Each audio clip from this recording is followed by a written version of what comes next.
least one cycle before ours. Civilization began about 5,000 years ago. That's a false assumption. That's the most recent cycle of civilization began 5,000 years ago. And there was a cycle before that and probably one before that. Now, what I'd like to do is take what we've just done very fast, very high level. I mean, we just flew right through this. Does this time seem like it's going fast to you? Yeah, me too. Okay. But we're going somewhere. Okay, now let's look. Here's the big questions of life. Here on the left are the ways that we've been led to believe we relate to life. That life is random, that human life is random, that we're separate and powerless from our bodies, that we're separate, independent from the world. The history of civilization is a one-way linear. And it actually makes sense to compete and conflict to solve our problems if these were true. The new deep truths, however, are showing that life is not random. Very, very precise conditions have to be present, and there is something in the DNA that cannot be accounted for in nature. The same is true of human life, and we talk about, the geneticists talk about this, and I share it in the book, that we are connected to our bodies.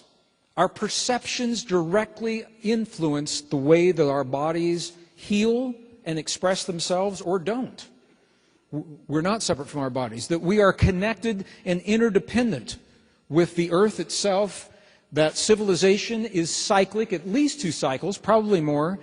And with all of this in mind, it makes tremendous sense, and nature is based upon what is called a model of cooperation and mutual aid. That's why I wanted to cover all those things. The same science that tells us we're in a time of crisis is giving us the reasons to change the way we have been led to think. And the way we've been led to think about ourselves and our relationship to the earth means everything in terms of how we solve our crises and what we do in this room today. Does that make sense? Perfect sense, okay. All right, so crises. What we know is that crises are the opportunity to address a situation. The data, same data that tells us that we're in crises, now tells us that we have the potential, I'm going to be really clear about this, not to impose our will upon the world, not to impose our will, not to impose our way of thinking or our beliefs. Rather, we have the opportunity to participate.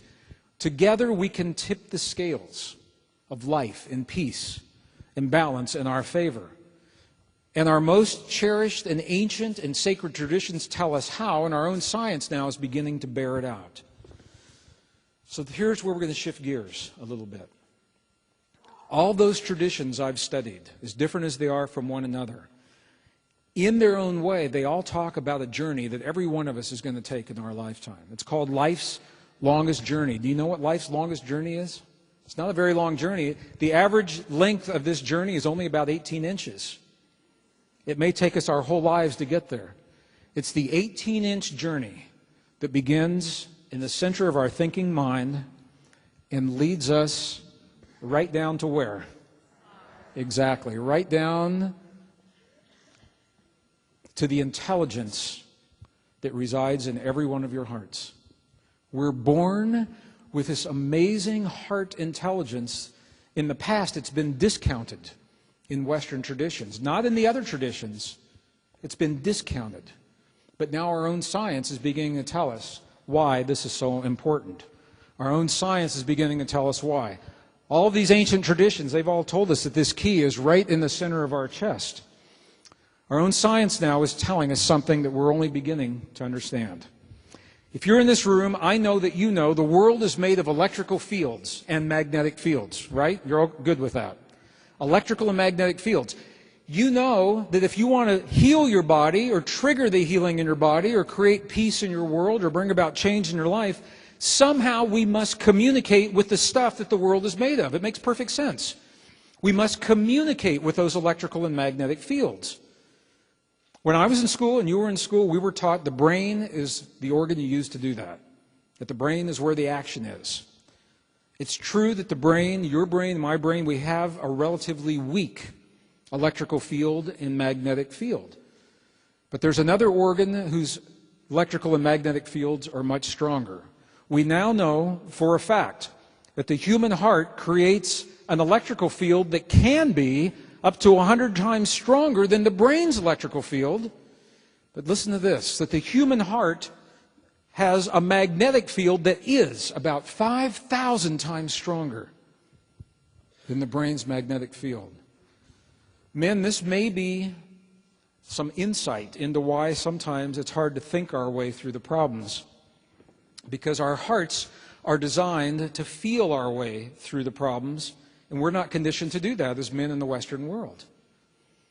Doesn't this make perfect sense? If you choose to communicate with the stuff that your world is made of, doesn't it make perfect sense that you would use the one organ in your body that was designed and has the strongest electrical and magnetic field to do that?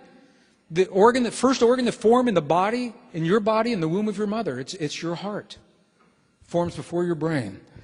Okay, so you know that your heart is powerful. And we're going to find out just how powerful here in a few minutes. You know that your heart has a magnetic field. You know that the earth has a magnetic field.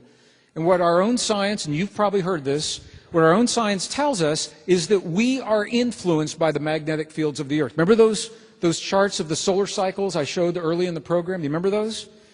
Those are the solar cycles influencing the magnetic field of the earth and us in turn. So the magnetic field is powerful. Now, we know that the field influences us. We don't have to spend any time on that. But we also know that we're not victims of that field.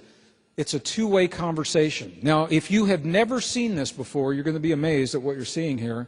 And if you have, it's worth seeing one more time. Right now, there are 2 satellites above the northern hemisphere of North America. Every 30 minutes, they send a signal back to the Earth. And they tell the scientists of the Earth how strong the magnetic fields are. Every 30 minutes. So each of these boxes is one day. So there's a day, there's a day, there's a day. And the red is one of the satellites, the blue is the other. You can see every day there's an ebb and a flow, ebb and a flow, ebb and a flow, okay? I'm going to call your attention right here. See that arrow right there? Can you see it? Yes, no? Okay. That arrow is what tells the story. That arrow is 9 a.m. Eastern Standard Time. On 9 a.m. Eastern Standard Time, on this day, there was a big spike in the magnetic fields of the Earth. And the scientists of the Earth, I wasn't there, I'm just imagining, I'm paraphrasing, they probably said, what on earth is causing a spike in the magnetic fields of the Earth? They overlaid this onto a calendar of time. And what they found may not be a surprise to you. That was 9 a.m. on September 11th, 2001. 9 a.m., 15 minutes after the first plane hit the first tower in the World Trade Center, scientists say it took about 15 minutes for the images of that to circulate around the world and for the people, millions of people, to respond to what they saw through the feeling in their heart. What we're seeing is the effect, among other things, of millions, if not billions, possibly billions, of human hearts in a moment in time responding with genuine heart-based emotion. Now, some of it was shock, some was surprise, some was anger, some was hurt, but they were heart-based emotions. And now the scientists, remember, scientists are conditioned to believe that we're separate from our earth. We're separate from the world, and this is showing that we're not. I can imagine, I wasn't there, but they probably said, oh, wow. No, I can't tell you what they really said. They probably said, dang. They probably said, I can't even tell you what they, because we're on tape. But I know they were surprised. Because this gives new meaning to the concept of Gaia, of Earth being a living system and us being part of the Earth. This was the heads up that we are connected to the fields of the Earth through our hearts in a very powerful way. If there was a good thing that came from 9/11, it was the information to the scientific community that we are connected in ways that we're only beginning to understand. And you knew that. Remember the first few days after 9/11, the world was really connected. Remember that? I mean, it was a really, I was out of the country. I was in Australia when it happened. And I sensed it there, and I came back to a very different country on the first flights that were allowed back into the States. For a few days, we all sensed that, okay? Now, the question now is about whether or not we can create that kind of effect without having the tragedy. The scientific hypothesis, and this again is from the Institute of Heart Math. We're going to talk more about them, and we're going to learn some more about them in just a few minutes.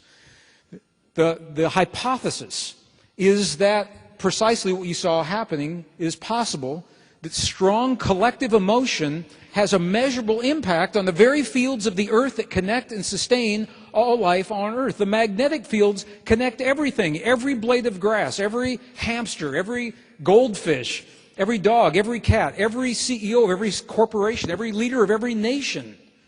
There's no them and us when it comes to the magnetic fields of the earth.